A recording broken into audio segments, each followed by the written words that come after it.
We ask for truth, but then when the truth is revealed to us, how do we handle it? How do we respond? I'm going to tell you something that happened to me yesterday, something that was revealed to me that floored me. I don't know if I responded in the best way possible, but I feel like it was the best way that I could have responded with the tools that I have been given along my journey. Because the old me, baby, the old me would have went crazy on these people. These people have been so evil, so manipulative, and have been racking up so much karma along the way. I don't even see how they live with themselves every day. But that's not for me to deal with. The universe will handle them. So, yesterday I was told that my ex boyfriend and someone I considered a friend had been sleeping together before we got together and while we were together. I had asked them both if they were together, and they both lied to me to my face several times because different events had occurred during our relationship that looked very suspicious. I had found her hair over his house, in his bathroom, in his towels. Looking back now, she had done really strange things. Like, she said that she was riding her bike in the park and she was scared of homeless people. So she would feel better if someone knew her location. Could she turn the location on? And I said, sure, because I want every woman to feel safe. She used the location on my phone and never turned it off. So I had to go in, and I even asked my ex boyfriend, how do I do this? Because I feel like it's kind of weird. I don't mind if someone's asking in the moment, but why are they still using my location? Why do they need to know where I'm at? And looking back now,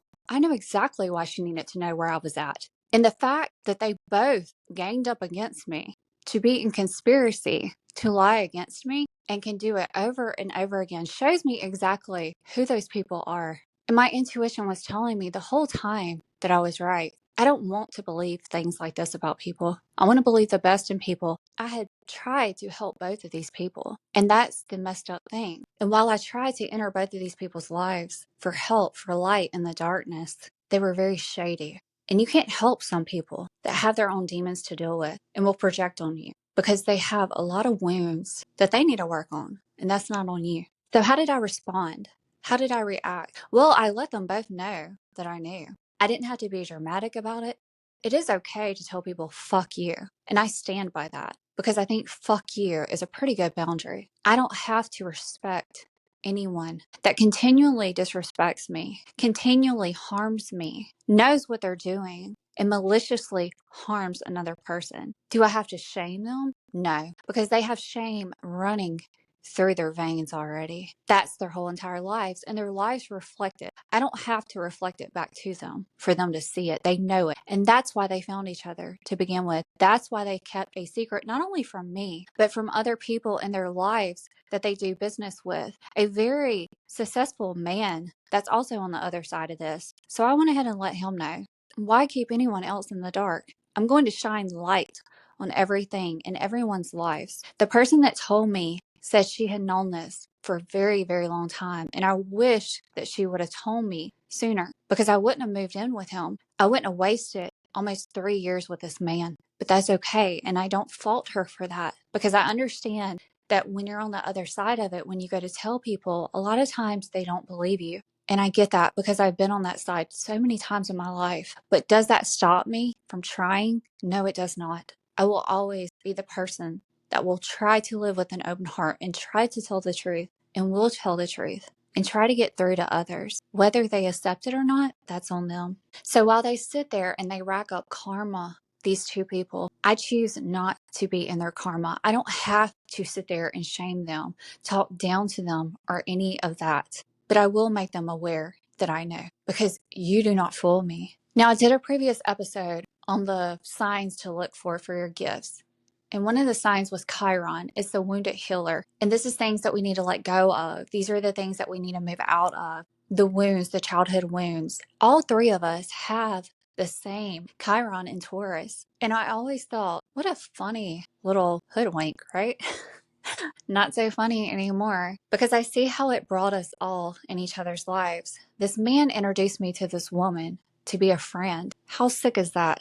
I don't understand why anyone would do that instead of just keeping this woman far, far away from me and keeping her a complete secret, because that would be the normal thing, I would think. But instead, you want this poison to penetrate all of our lives and let your karma go deeper and deeper.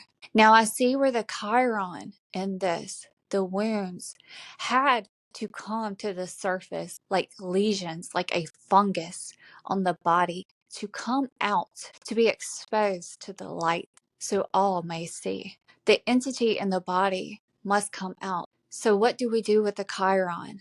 We see it for what it is. We know that this is a straight up attachment wound.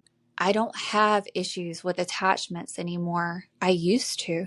And even when it comes to attachments, anxious attachments, avoidant attachments, any of that, we have to look at these things within us.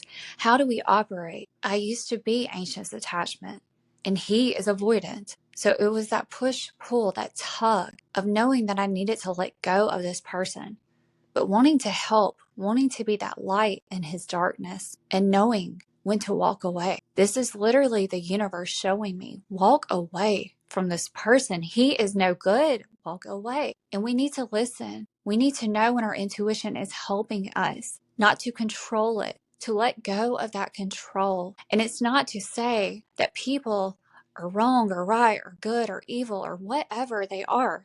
That's their journey. And if people want to take a journey into service to self instead of service to others, let them. That is not my journey. That is not my path. I don't want to add to my karma and go down on your sinking ship. And you need to give me the option of whether I go down with you. Because if you tell people the truth, you set them free.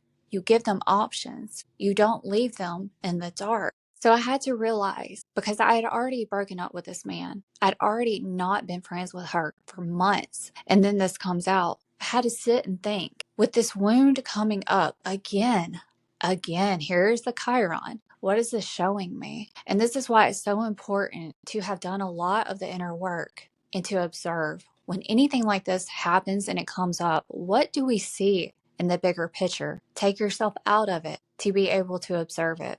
For me, I felt like it's just an illusion. There's a lot of things I'm in the creation of right now. And I had to think, why would I be attached to grief or hurt or pain? What is the pain surrounding? Because clearly it can't be him and it can't be her. I don't even view her as a friend. Why would I be attached to someone like him who lives a whole entire lie? He lies to his parents. He lies to his friends.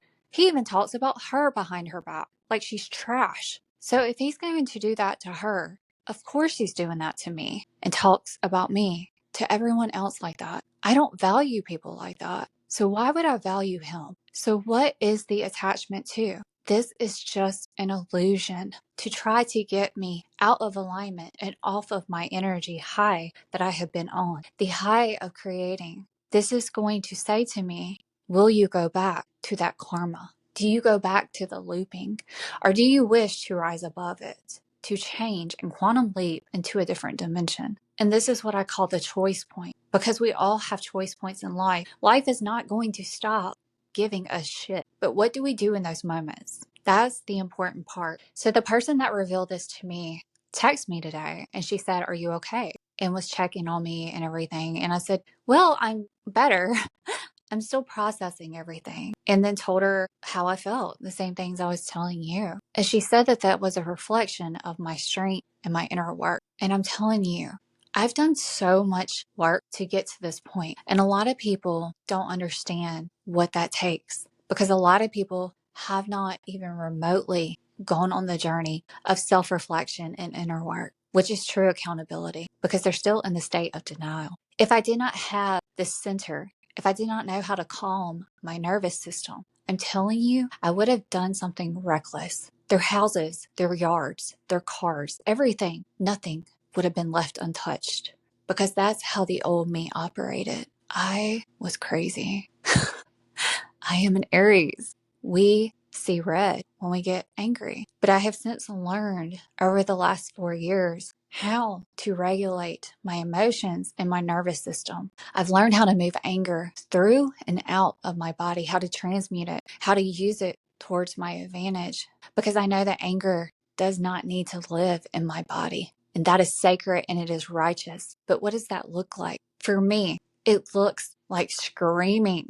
I don't care if you scream in a pillow. I don't care if you ride down the road like a maniac, like I did, screaming at the top of your lungs with the window rolled down. Who gives a shit what anyone thinks? Play rock music, freaking mosh pit, metal, rock music. I like System of a Down, Godsmack. I don't care. I go at it and I'm singing, I'm screaming, playing like air drum, whatever. I don't know what that's called.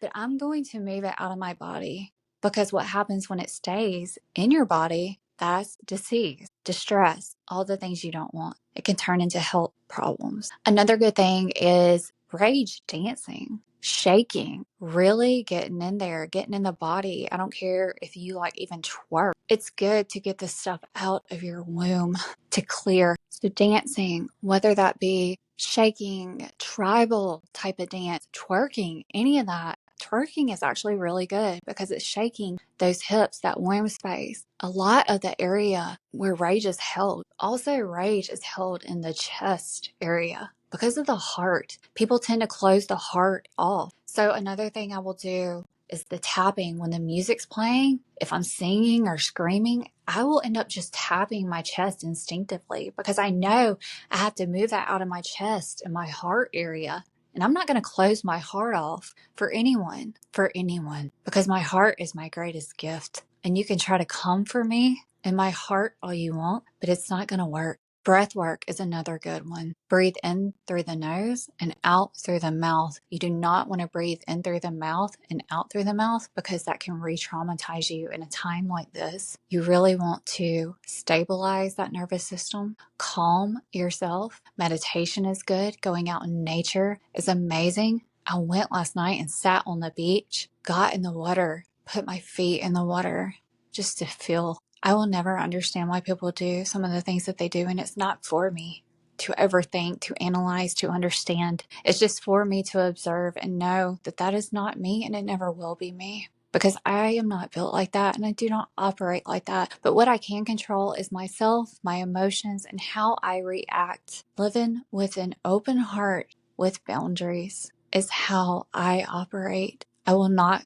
close off. I will not be silent. I will not back down. I will not stop creating. I will use this darkness and turn it into light. I will take negative energy and turn it into positivity and use it for the greater good for all. That is true alchemy. To know how to go into the darkness and make light, to make gold from lead. When you start understanding how to truly work with these principles, then you can take any shit and make it into gold. Anything thrown at you, anything low vibrational, any people that come for you, any other entities that come for you, consciously or subconsciously, and use it for your good, for the highest of highs. So realize what your goals are, realize what the illusions are, be attached to nothing, be secure. Know yourself because there will never not be people like this in the world. But the difference, the shining light, is you. And you are rare. There's not very many of you in the world. And there's not very many people like us that enter those type of people's lives. So they were the lucky ones to have had you. And they also were stupid to have lost you. So let them be. I love you. Have a good day.